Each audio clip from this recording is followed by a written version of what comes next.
Okay, तो welcome to episode 19 of beyond the score. Hope everybody is doing good और उम्मीद है कि वीकेंड भी सबका अच्छे गुजरा होगा। भाई लाहौर में तो अच्छी खासी सर्दी पड़ रही है। और सर्दी के साथ साथ अगर देखा जाए तो प्रीमियर लीग काफ़ी हॉट चल रही है। प्रीमियर लीग के साथ साथ एनबीए और एफ वन में जो इस टाइम सिनेरियोज चल रहे हैं वो भी कमाल। इन सीजन टूर्नामेंट चल रहा है एनबीए का। काफ़ी एक्साइटिंग मैचेस देखने पड़ रहे हैं, लेकिन खैर बात क्या करनी है कि मेरे ख्याल से जो सीजन मैच था वो तो शिकागो बुल्स इंडियाना पेसर्स के अगेंस्ट हार गई थी उसका, क्योंकि शिकागो मेरी फेवरेट टीम है। तो खैर उसका तो कुछ कर नहीं सकते हैं। और एफ वन में जो चल रहा है इस टाइम कि मैक्स वर्स्टैपन ने जो अभी ये कतर ग्रांड प्री जीत के 12 पॉइंट्स का गैप क्या कहते हैं और क्लोज आ गए हैं चैंपियनशिप के लिए। It will be interesting to see के फाइनल टेक डाउन क्या होगा। अबू धाबी में बिल्कुल 2021 वाली वाइब्स आ रही हैं। लेकिन मैक्स वर्स्टैपन की अगर हम लोग वो देखें, प्रेस कॉन्फ्रेंसेस वगैरह देखें, तो उससे वो बहुत कॉन्फिडेंस लग रहा है। लाइक वो 2021 का वो वाला सीजन देख चुका है, तो he will be I would say in the pole position right now as compare to McLarens. खैर लेकिन अभी स्टार्ट करेंगे जो सिनेरियो चल रहा है। और खैर बल्कि 3 दिन बाद तो एशेस भी आ रहा है, वो भी देखने वाला, बल्कि 2 दिन, आज तो सेकंड हो गया। तो इंटरेस्टिंग टू सी के उसमें क्या बनता है। तो अभी हम लोग चलते हैं एक्शन पैक्ड जो मैचेस हुए हैं प्रीमियर लीग के, specially London Derby, Chelsea versus Arsenal.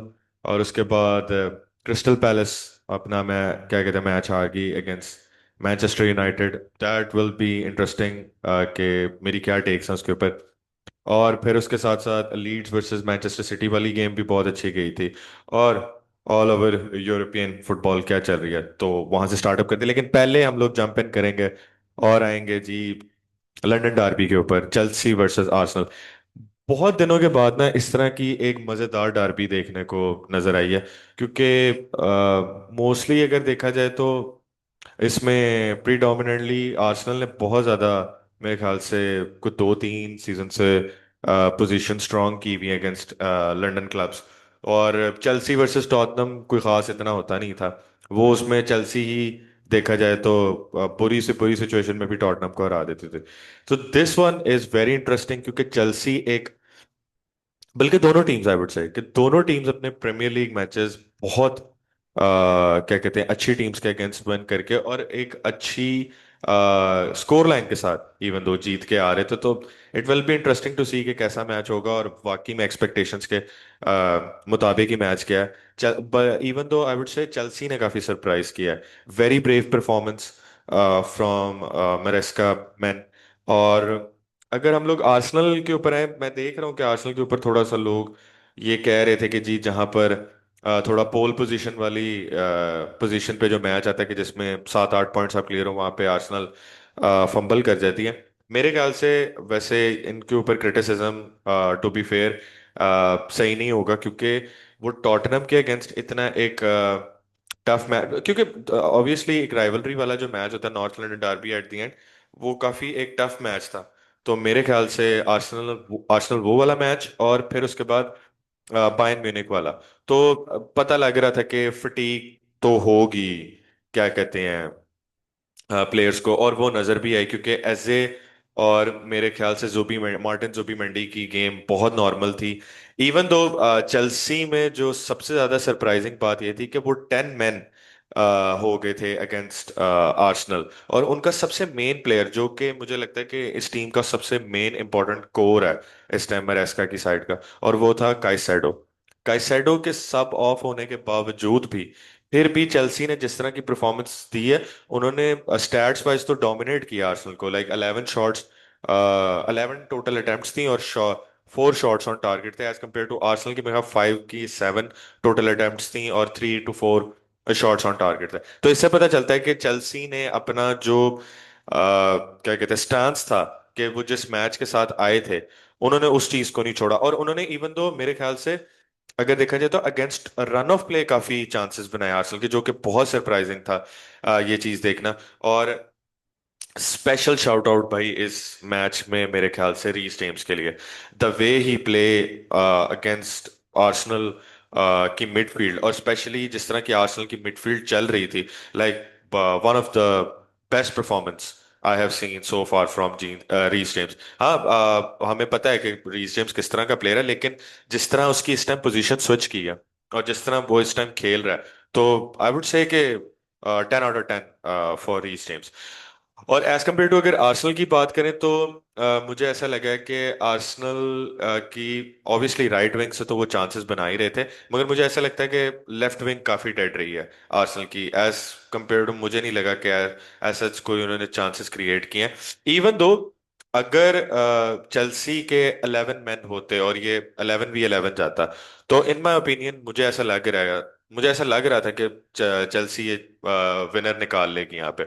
और दूसरी बात ना यार, एक ये चीज बहुत इंपॉर्टेंट नोटिस करने की है कि जो सिनेरियो स्टैम्फोर्ड ब्रिज में जब आप मैच खेलते हो ना, एक तो छोटी पिच होती है, और छोटी पिच के बाद जिस तरह का एटमॉस्फेयर है स्टैम्फोर्ड ब्रिज का, यानी कि अगर आपकी टीम, यानी चेल्सी की अगर हम लोग टीम देखें कि वो 60-70% भी परफॉर्म करी होती है ना, तो वो 30% जो क्राउड का जो एटमॉस्फेयर होता है, और मुझे ऐसा लगता है कि जो उधर स्टैम्फोर्ड ब्रिज में जो खेलना है वो मुश्किल है एज कंपेयर टू अगर हम लोग जरा अदर स्टेडियम्स के रिलेटेड बात करें। ऑब्वियसली लोग न्यूकासल को भी रेट करते हैं इसमें, आर्सेनल की ये जो अभी रीसेंट परफॉर्मेंसेस के ऊपर आप कह लें, और ज्यादा से ज्यादा क्रिस्टल पैलेस के को भी कहा जाता है कि उनके होम पे भी जाकर खेलना मुश्किल है, बट आई वुड से कि चेल्सी के होम में भी जाकर खेलना मुश्किल है।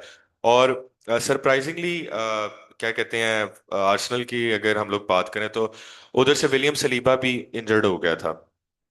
इंजर्ड तो नहीं, हल्की सी नॉक आई थी आई गेस ट्रेनिंग में, तो उनकी वजह से उनकी जो कोर पे सेंटर बैक पार्टनरशिप है वो भी नहीं स्टार्ट की थी। उसकी जगह मस्केरा और हैन कापिया ने स्टार्ट किया था। तो इससे आप आर्सेनल की स्क्वाड डेप्थ का भी अंदाजा लगा सकते हैं कि they are very much in a क्या कहते हैं control position in their defence.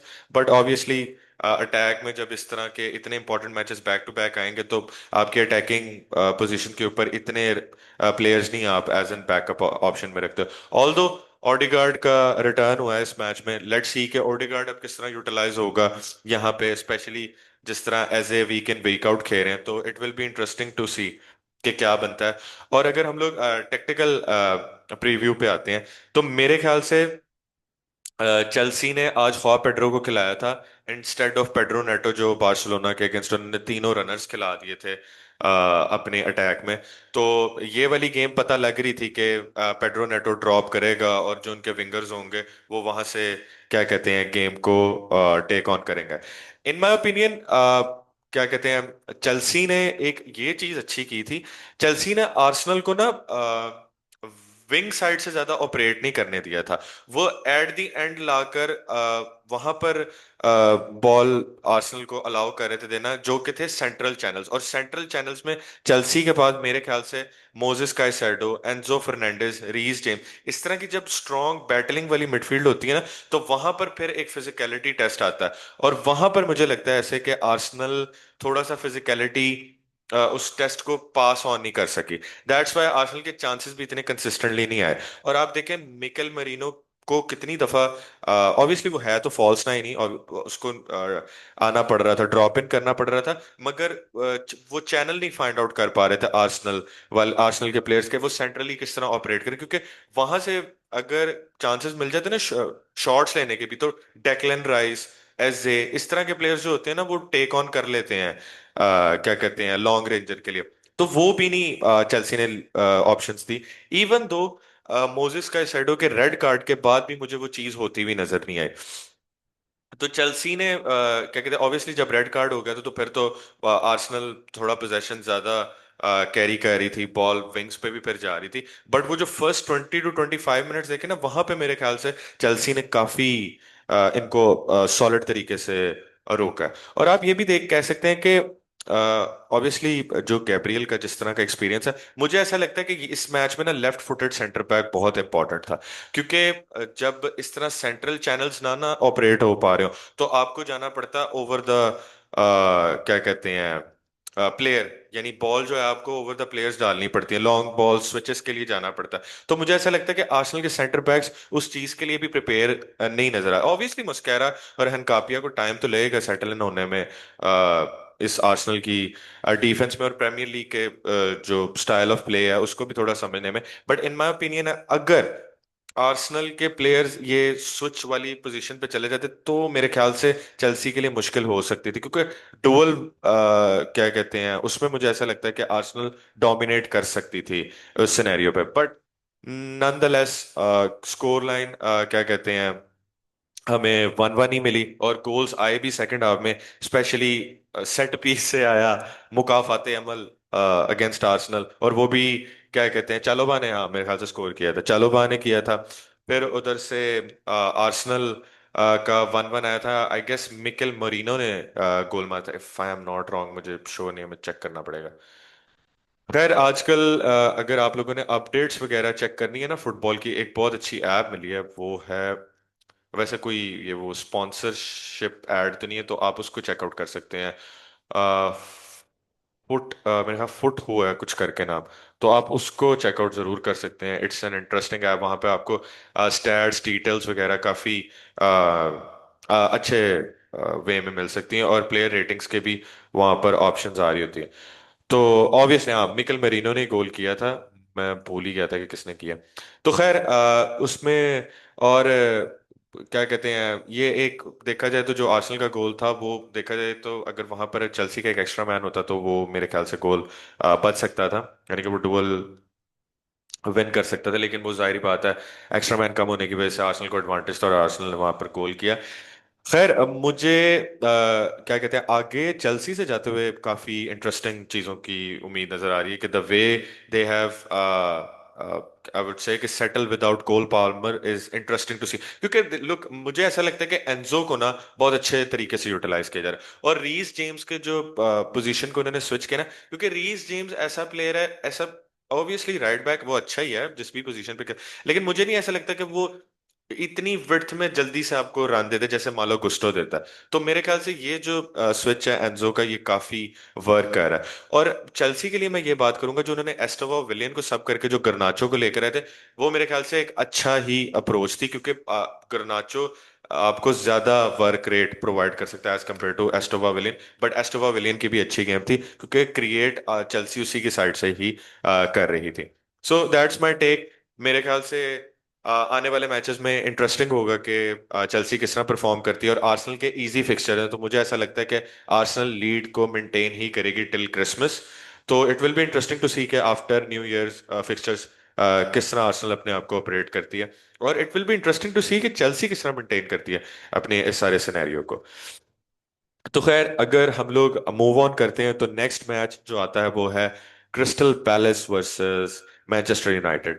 लोग मैं इस मैच में बहुत डरा हुआ था, क्योंकि एक तो अर्ली किक ऑफ है, और अर्ली किक ऑफ में यूनाइटेड हमेशा क्या कहते हैं 99% बल्कि हमेशा ही हारती है या कोई बैड रिजल्ट ही आता है। तो खैर लोग कह रहे हैं कि जी एवरेज परफॉर्मेंस है। लुक मेरे ख्याल से कुछ मैचेस के लिए ना एवरेज परफॉर्मेंस को एक्सेप्ट करके 3 पॉइंट से ही खुश होना चाहिए, और वो भी आपने पैलेस जैसे होम में जाकर विन ली है। तो kudos to team, and I am happy for United कि उन्होंने 3 पॉइंट्स विन किया। बट ना एक चीज कंसर्निंग है यूनाइटेड के लिए, यूनाइटेड का जो फर्स्ट हाफ था ना अगेंस्ट पैलेस, बहुत ही मेरे ख्याल रद्दी किस्म का फर्स्ट हाफ था, वो जो नहीं था वो ग्रैंड ऑपरेशन ये वो वाला हाफ था। आई डोंट नो कि क्या कहते हैं क्या मुसीबत पड़ गई थी उस टाइम पे, क्योंकि एक टाइम पे दो चांसेस मुझे अच्छे तरीके से याद है, एक मटाटा के पास आया था और एक if I am not wrong एक इस्माइल सार के पास आया था। वो दोनों यूनाइटेड के प्लेयर्स को लग के क्या कहते हैं वो चांस निकले थे। तो मुझे नहीं समझ लगी थी उस टाइम पे यूनाइटेड क्या करती, और एक जगह पे हाँ इवन तो डिलीट स्लिप भी हो गया था। तो उस तरह के चांसेस अगर वहां पर जॉन फिलिप मटाटा कन्वर्ट कर देता, तो मेरे ख्याल से 3-0 2-0 तो हम फर्स्ट हाफ में ही थे डाउन अगेंस्ट पैलेस। लेकिन खैर समहाउ लक फेवर्स अस, और वहां से हम लोगों ने स्क्रेप आउट किया, क्योंकि पहले 10 मिनट फर्स्ट हाफ के पहले 10 मिनट के बाद तो यूनाइटेड ने बिल्कुल कोई अटैक नहीं बनाया था फर्स्ट हाफ में। सेकंड हाफ में थोड़ी सी जरा एक सटल अप्रोच नजर आई कुछ, थोड़ा सा ना मुझे ऐसा लगा कि यूनाइटेड बेटर थी ऑन द बॉल, और फाइनल थर्ड में भी अच्छा अराइव कर रहे थे। ठीक है लोग कह रहे थे जी सेट पीस से गोल मारा, नो डाउट सेट पीस से ही गोल मारे हैं, बट मुझे ऐसा लगता है कि यूनाइटेड वे मोर क्या कहते हैं इजीली पास ऑन कर पा रही थी फाइनल थर्ड में। और लुक, अभी लोगों को ना समझ नहीं लग रही, ब्रूनो वो डबल पिवट की पोजीशन में रहकर ये इस तरह के असिस्ट निकाला। इमेजिन अगर ब्रूनो को वो नंबर 10 वाली यानी स्ट्राइकर के पीछे खेलने वाली पोजीशन पे उसको अगर स्विच ऑन कर दें, तो ब्रूनो मेरे ख्याल से इजीली इजीली स्टैक कर सकता है नंबर यूनाइटेड में इस सीजन। और जबकि हमारे पास इस बार अटैक भी अच्छा है। खैर, मैं ज्यादा हार्श भी नहीं होना चाहता, क्योंकि यूनाइटेड अगेंस्ट पैलेस वैसे भी बेंजामिन सेस्को और माथियस कुनिया, जो हमारे इवन माथियस कुनिया को मैं ज्यादा कहूंगा कि इंपॉर्टेंट प्लेयर है उसके बगैर के। और जोशुआ जर्क्जी का यार वो जो गोल था, खैर मैं उस गोल को ना ये कहूंगा कि वो इंडिविजुअल ब्रिलियंस ज्यादा थी एज कम्पेयर टू, को बड़ा कुछ सेट पीस हम लोगों ने बना के मारा था। तो मैं उसको ये कंसिडर करूंगा कि वो इंडिविजुअल ब्रिलियंस ऑफ जोशुआ जर्क्जी थी। और दूसरे हाफ में, सॉरी, दूसरे गोल में जो मेसन माउंट का गोल, लुक यार, मुझे ऐसा लगता है कि आई नो कि अभी मैंने बात की है कि कुनिया इंपॉर्टेंट प्लेयर है इस रूबन एमोरियम की टीम का, लेकिन मुझे ऐसा लगता है कि मेसन माउंट कहीं ना अंडर शेडो हो जाएगा।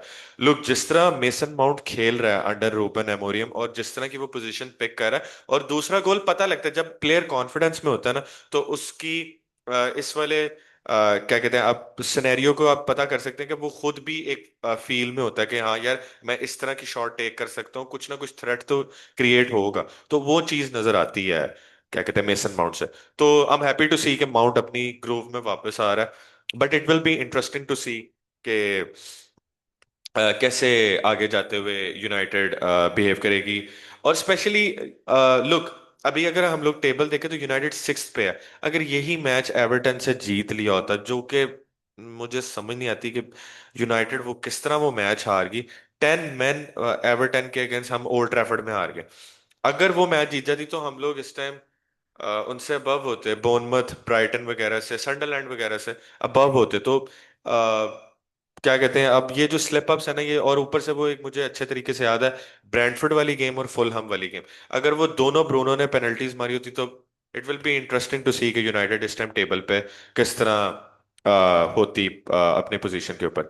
तो खैर, अगर हम लोग दूसरे फिक्सचर्स की बात करें तो सनडरलैंड ने कमबैक मारा against Bournemouth.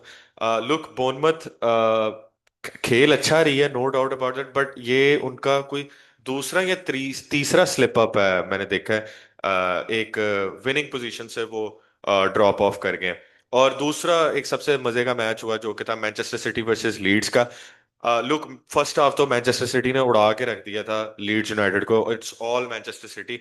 But second half में मुझे ऐसा लगता है कि डोमिनिक काल्वर्ट लुइन वाला गोल भी चलो कह सकते हैं सिटी की डिफेंसिव मिस्टेक। भाई, मानता हूं कि लोग अभी कह रहे हैं हालैंड के अलावा इनके पास वो नहीं है, गोल स्कोरर नहीं है, वो अटैक में इनके पास गोल्स नहीं उस तरह आ रहे। बट सिटी का मेन कंसर्न मैं अभी भी कहूंगा इट्स देयर डिफेंस। उनका डिफेंस इस तरह स्विच ऑफ होता है, वो लाइक बोजो मोमेंट्स प्रोड्यूस करते हैं। अगर मैं एग्जांपल आपको दूं, जो ग्वार्डियोल वाला जो टैकल था, वो ग्वार्डियोल ने क्या किया था, ना वो बॉल विन करने पे जा रहा था, ना वो प्लेयर को कवर कर रहा था, ना वो लग रहा था कि वो किसी पोजीशन को होल्ड कर रहा, बस ऐसे ही जाके उसने स्लाइड कर दी और वो पेनल्टी क्या कहते हैं मैनचेस्टर सिटी को मिल गई। तो मेरे ख्याल से कंसर्न्स तो स्टिल अभी भी हैं सिटी के लिए, और स्पेशली ये जो डिफेंसिव इनका जो वो होता है लैप्स होता है, वो नहीं समझ लग रही कि ये किस तरह कवर अप कर पाते हैं। इवन दो कि इन्होंने पिछले कुछ मैचेस में बेहतर परफॉर्म करना स्टार्ट किया था और ये क्लीन शीट्स विन कर रहे थे, लेकिन सिटी की क्या कहते हैं डिफेंस लाइन को बहुत ज्यादा क्या कहते हैं मेरे ख्याल से स्ट्रेंथन होने की जरूरत है। अगर आपने टाइटल्स के लिए आगे परफॉर्म करना है तो इस तरह के तो स्लिप अप्स मेरे ख्याल से आप टाइटल कंटेंडर वाली पोजीशन से स्लिप आउट ही बिल्कुल हो सकते हैं, मुझे जहां तक लगता है। और ऑब्वियसली समझ भी आती है कि रॉड्री जैसा प्लेयर अभी अवेलेबल नहीं है, तो जो रॉड्री के जो वो होते हैं टेक्निकल फाउल्स वगैरह होते हैं, वो भी सिटी इस टाइम बहुत मिस कर रही है। तो let's see what will happen, but ये फोर्डन के मेरे ख्याल से कमाल था इस सारी गेम में। पहला गोल भी उसने मारा, ठीक है, और अब मैच का आखिरी गोल भी फिल फोर्डन ने मारा। तो इट्स इंटरेस्टिंग टू सी कि फिल फोर्डन की फॉर्म जिस तरह चल रही है, वो किस तरह हालैंड के बाद मुझे ऐसा लगता है कि ये इनको कैरी फॉरवर्ड कर सकता है। और then West Ham versus Liverpool, भाई ये गेम मुझे नहीं समझ आती कि वेस्ट हैम को हो क्या गया है। आज से 3 सीजन पहले या 2 सीजन पहले they are like competing in conference league वगैरह और टाइटल्स विन कर रहे थे ये लोग। लेकिन पता नहीं क्या एक वो हुआ है, स्विच ऑफ हुई है इनकी टीम के आफ्टर ग्रैहम पॉटर। ये लोग वो बिल्कुल भी लाइक एडजस्ट ही नहीं कर पा रहे। और मुझे ऐसा लगता है कि इनका डिफेंस जो है ना वेस्ट हैम का, लोग लोग कह रहे हैं कि जी लिवरपूल ने बहुत अच्छा परफॉर्म किया। नो डाउट लिवरपूल के लिए एक वो है, जिस तरह कह ले कि एक वेकअप कॉल ही है कि वो अब इस मोमेंटम को क्वाइट सीरियसली कुछ आगे जाके मैचेस जीते भी। तो लेट्स सी कि वो किस तरह इस मोमेंटम को कैरी फॉरवर्ड करते हैं। बट मुझे ऐसा लगता है कि वेस्ट हैम बहुत ही ज्यादा फारिग थी। लुक कुछ जगहों पे तो यार मुझे ऐसा लगता है कि लिवरपूल को 3-4 नील से ये मैच जीतना चाहिए था, जो कि उन्होंने वो 2-0 से जीता है। और आइजैक ने क्या कहते हैं फाइनली लिवरपूल की शर्ट में गोल मार ही लिया है। तो लेट्स सी कि ये किस तरह फॉर्म पिकअप करते हैं जो लिवरपूल के मेन प्लेयर्स हैं। तो it will be interesting to see. और दूसरा वो जो लूकस पैकेटा का रेड कार्ड था, भाई अब तो मुझे वाकई लगता है कि ये बैटिंग ही करता है। ये लाइक मुझे समझ नहीं है कि इसने क्यों वो वाला रेफ से जाकर बदतमीजी की। और सिचुएशन चेक करो कि यानी ठीक है कि वेस्ट हैम जो है वो इस टाइम कुछ नहीं कर सकती। तो इसका क्या मतलब है कि रेफ से जाकर लाइक यूजलेस यूजलेस उस चीज के ऊपर रेड कार्ड उसने टेक किया, लूकस पैकेटा ने। और आगे से आगे सोशल मीडिया पे वो पता नहीं क्या उसने लंबा सा पैराग्राफ भी अपने ट्विटर पे ट्वीट किया, सॉरी एक्स पे ट्वीट किया हुआ है कि जी मेरी जो गेम है और जो मेरे स्टाइल ऑफ प्ले को भी जी, मैं जिस तरह का इंसान हूँ उसको भी जी वो क्या डम्प डाउन, पता नहीं क्यों इस तरह की वो बातें लिख रहा था। बट मेरे ख्याल से वो रेड कार्ड तो बहुत ही अजीब था वाकई। अगर इसके ऊपर वैसे वो होनी चाहिए इन्वेस्टिगेशन होनी चाहिए। मुझे लग रहा है ये केस इसके ऊपर साबित हो सकता है। अभी मेरे ख्याल से 1.5 साल का बैन रह के पता नहीं एक सीजन का पूरा बैन रहा है। लाइक बैन के बाद भी अगर ये इस तरह की हरकतें कर रहा है तो लेट्स सी, इट्स इंटरेस्टिंग कि क्या बनेगा। खैर अभी तो ये सिर्फ स्पेकुलेशंस ही हैं। वी विल सी कि इसके ऊपर जाते हुए क्या बनेगा। और नाउ अब हम लोग स्विच करते हैं ला लीगा के ऊपर, जो कि न्यू टाइटल कंटेंडर्स हो गए हैं Barcelona, mean sorry new leader La Liga के टाइटल कंटेंडर्स तो हैं ही हैं। न्यू लीग लीडर्स इस टाइम बार्सिलोना बन गया और अलावेस को 3-1 से हरा दिया। अगर वो किसी ने पूरा मैच देखा हो तो बार्सिलोना फर्स्ट हाफ में काफी स्ट्रगल करी थी उधर, मेरे ख्याल से, क्योंकि जिस तरह खुआन गार्सिया ने वहां पर हमें सेव किया था। तो अगर वहां पर वो लीड ले जाते तो इन माय ओपिनियन बार्सिलोना के शोल्डर्स ड्रॉप थे इस सिनेरियो में। और रफीनिया के लुक, क्या इम्पैक्टफुल प्लेयर है यार रफीनिया। स्टार्ट किया आते साथ ही 2 असिस्ट क्या कहते हैं फर्स्ट हाफ में प्रोवाइड कर देते हैं। और एट द एंड वो जो क्या कहते हैं हांजी फ्लिक पता नहीं कहते रो रहा था और वो जाकर उसको समझा रहा था। लुक इस तरह के प्लेयर्स ना, आई गेट दैट थिंग, ये थोड़ा क्रिंज ही लगता है कि यार ये क्या हरकतें कर रहा है। बट जो इस तरह के जो इमोशनल कोर वाले जो प्लेयर होते हैं ना, कि यार जो टीम की बैकबोन होते हैं और साथ साथ इमोशनली भी बड़ा चार्ज अप रखते हैं जो टीम को। तो मेरे ख्याल से इस तरह की चीजें कुछ कभी कभार ना चल जानी चाहिए। और बार्सिलोना को ना इस तरह की चीजों की इस टाइम जरूरत है, क्योंकि ना तो पैसे हैं ना स्ट्राइकर है। और विदाउट साइनिंग क्या कहते हैं बार्सिलोना ये सीजन खेल रही है। तो इन माय ओपिनियन ये वाले सिनेरियो में बार्सिलोना को इस तरह के फेज से गुजरना पड़ेगा। और भाई चैंपियंस लीग पे कोई कॉम्प्रोमाइज नहीं कर सकते, अगले तीनों मैचेस जीतने पड़ेंगे, नहीं तो सीधा सीधा मुझे तो लग रहा है कि वो जो सेकंड राउंड ऑफ 16 वाला जो क्वालिफायर है वो खेलना पड़ जाना है राउंड ऑफ 16 के लिए ही क्वालिफाई करने के।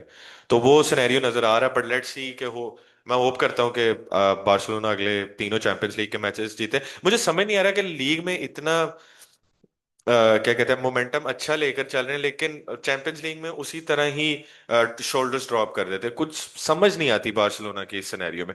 लोग कहते हैं जी ला लीगा में वो नहीं है, कंपटीशन नहीं है। लोग यार जो रायो वायकानो जैसी जो टीम्स होती हैं ये कंपटीशन अच्छा खासा देती हैं। ऐसा नहीं होता कि बिल्कुल ही केक वॉक होती है ला लीगा में। तो खैर आई वुड से कि अच्छी बात है लीग लीडर्स आप इसी मोमेंटम को कैरी फॉरवर्ड करें और अगले आने वाले मैचेस भी जीते। Now shift to main topic which is concerning about Real Madrid, और वो पिछले अपने मेरे ख्याल से, जस्ट गिव मी सेकंड, तीनों मैचेस ड्रॉ कर चुके हैं। ठीक है, एल्शे वाला ड्रॉ किया, एल्शे वाले ड्रॉ से क्या कहते हैं, मेरे ख्याल से पहले भी इन्होंने कोई ड्रॉ किया था, हाँ, वायोकानो के साथ 0-0 इंटरनेशनल ब्रेक से जाने से पहले।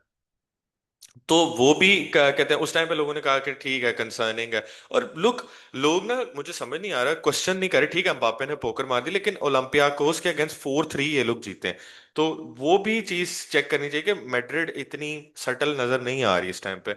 प्रॉब्लम्स काफी ज्यादा हैं, और मेरे ख्याल से चाबी अलोंसो, लुक, मैं चाबी अलोंसो के अगेंस्ट मैंने पहले भी कहा, मैं कोई इतना हार्श नहीं होना चाहता। वो इस टाइम बहुत बड़े मेगा सुपरस्टार्स के ड्रेसिंग रूम को संभाल रहा है, और वो टेक्टिकल जिस तरह होती है ना, इवेल्युएशन इम्पैक्ट करना चाह रहा टीम है। तो इस सिनेरियो में जिस तरह उसकी विनी के साथ भी वो रिफ्ट की न्यूज़ेस आ रही थी, तो it's difficult to challenge out these kind of things with Real Madrid, जो कि इतना बड़ा क्लब है। तो मेरे ख्याल से चाबी अलोंसो के ऊपर इतना हार्श नहीं होना चाहिए। बट मेरे ख्याल से मुझे ऐसा लगता है कि बहुत ज्यादा चाबी अलोंसो ना, इस इन चीजों के ऊपर जो मुझे डिपेंड लग रहा है, मुझे लग रहा है कि मैड्रिड के कुछ प्लेयर्स की ना फॉर्म डिप हुई हुई है। सिर्फ सोल अम्बापे के ऊपर अगर आप लोग कैरी करोगे तो it's impossible in my opinion. और यार, जेरोना का जो प्लेयर है यार, ये मोरक्कन प्लेयर, पहले तो शाउट आउट, इसका नाम है ओनाही। यार ये 2022 के भी वर्ल्ड जो वर्ल्ड कप हुआ था उसमें जो सेमीफाइनल तक रन था, उसमें भी ये बहुत इंपॉर्टेंट था। और इसके बहुत से शाउट आउट्स आ रहे थे, क्या कहते हैं, इसी इसी ट्रांसफर विंडो में, एक्सक्यूज मी, पीएसजी वगैरह के साथ, इनके साथ भी लिंक एक आया था, बायर्न म्यूनिख के साथ आया था या ब्रूसिया डॉर्टमुंड के साथ आया था, उसके साथ भी लिंक था, फिर एटलेटिको के साथ भी ओनाही लिंक था। तो ओनाही मेरे ख्याल से आने वाले दिनों में एक वन ऑफ स्टार बन सकता है, अगर इसकी परफॉर्मेंसेज इसी तरह आती रही। ऑल दो जिरोना बहुत ज्यादा फारिग खेल रही है इस सीजन, और उसके अगेंस्ट ड्रॉ निकालना मुझे नहीं समझ आता कि ये मैड्रिड, और वो भी यार पेनल्टी मारी। अच्छा यार, एक मैं चीज ना कंसर्न यहाँ पे करना चाहूँ। पहले तो ये स्टीव मैकमैनन जो भी है, मैकमैनन, ये जो ESPN यार, एक तो इससे ना कमेंट्री बंद करवाएं, ये इतनी फजूल कमेंट्री करता है। लुक, उस पेनल्टी के ऊपर मैं कहूंगा ये हार्श कॉल थी इन माय ओपिनियन। अब एक फुल बैक है वो, भाई विंगर के ऊपर वन ऑन वन इसी तरह ही जाएगा, और वो किस तरह जा सकता है? तो क्या कहते हैं, आगे से वो लोग ये कहने लग पड़े, वो कहता कि प्लेयर का कोई काम नहीं है कि ऑपोजिशन के प्लेयर के अगेंस्ट जब वो फाइनल थर्ड पे आए तो इस तरह का कोई चैलेंज या इस तरह का कोई आकर तो वो करे। और वो मेरे ख्याल से बिल्कुल टोटली अनइंटेंशनल फाउल था, क्योंकि वो नी उसकी मेरे ख्याल से उसकी थाई के साथ लगी थी, तो उन्होंने पेनल्टी दी। तो मेरे ख्याल से बहुत हार्श कॉल थी। बट VAR है तो वो चेक हो गया। तो और वैसे भी मेरे ख्याल से मैड्रिड को काफी पेनल्टीज इस सीजन मिली है। लेट्स सी क्या बनता है। और by the way, Milan back to the top of Serie A, काफी इंटरेस्टिंग वहां पे चल रहा था। इवन दो नेपोली ने अपना मैच रोमा के अगेंस्ट जीत लिया था, लेकिन स्टिल यू कुड से के मिलान ने अपने पिछले 2 से 3 मैचेस, बल्कि 4 मैचेस में से 1-0 विक्ट्री उन्होंने निकाली है। तो it will be interesting to see कि मिलान किस तरह कोप अप करती है, क्योंकि मिलान के पास ज्यादा चांस है इस क्या कहते हैं टॉप पोजीशन में सस्टेन करना, क्योंकि उन्होंने एक ही मिड गेम खेलनी है, लीग, सिर्फ लीग की, और बकाया वो जो आपके डोमेस्टिक कप्स वगैरह होते हैं सिर्फ उन्हीं में ही है। तो it will be interesting to see के यहाँ पर पेलेग्रीनी, ओ पेलेग्रीनी कह रहा हूँ, एलिग्री कैसे मिलान को टाइटल रेस तक लेकर जाता है। एंड भाई, लीग वन में बड़ा हैवी सिनेरियो हुआ है। AS मोनाको ने हरा दिया PSG को, और उधर से अल्हम्दुलिल्लाह ओलंपी डी मार्से के पास फिर चांस आया कि ये टॉप ऑफ द टेबल चले, उन्होंने अपना मैच ड्रॉ कर दिया। उन्होंने अपना मैच ड्रॉ किया, वहां से RC लेंस अपना मैच जीत गई, टोनल। और वो क्या कहते हैं, इस time top of the table हैं इधर लीग वन में। तो इट्स इंटरेस्टिंग कि ये किस तरह के मैचेस चल रहे हैं इस टाइम लीग वन इस बार की ना इंटरेस्टिंग होगी इन माय ओपिनियन, क्योंकि PSG के मेन प्लेयर्स नहीं है। और दूसरी बात ये है कि PSG बहुत से कंपटीशन खेल रही है, तो it will be interesting to see कि ये टीम्स कब तक इनके ऊपर प्रेशर बनाए रख सकती हैं। So that's almost all he matches वगैरह को कवर किया, और स्पेसिफिकली ज्यादा बात मैंने उसके ऊपर की थी, crystal palace versus United and Chelsea versus Arsenal for the main convert tactic के हवाले से। तो खैर, नेक्स्ट वीडियो के लिए वेट करिए। और अब मेरी कंसिस्टेंसी भी अच्छी होती जा रही है अल्हम्दुलिल्लाह। तो इसी कंसिस्टेंसी और इसी क्या कहते हैं, रेगुलर वीडियोस और अपडेट्स के साथ काइंडली सब्सक्राइब कर लें चैनल। और यार, एक है इसमें हाइप, इसका वो फीचर आया हुआ है आजकल यूट्यूब पे। तो काइंडली वीडियो को हाइप जरूर कर दिया करें, तो उससे काफी ज्यादा एंगेजमेंट आगे जाती है वीडियो की। तो that's, I guess that's it. Hopefully इंशाल्लाह नेक्स्ट वीडियो में मिलेंगे। तब तक के लिए take care and enjoy the upcoming Ashes. तब तक के लिए अल्लाह हाफिज, बाय बाय।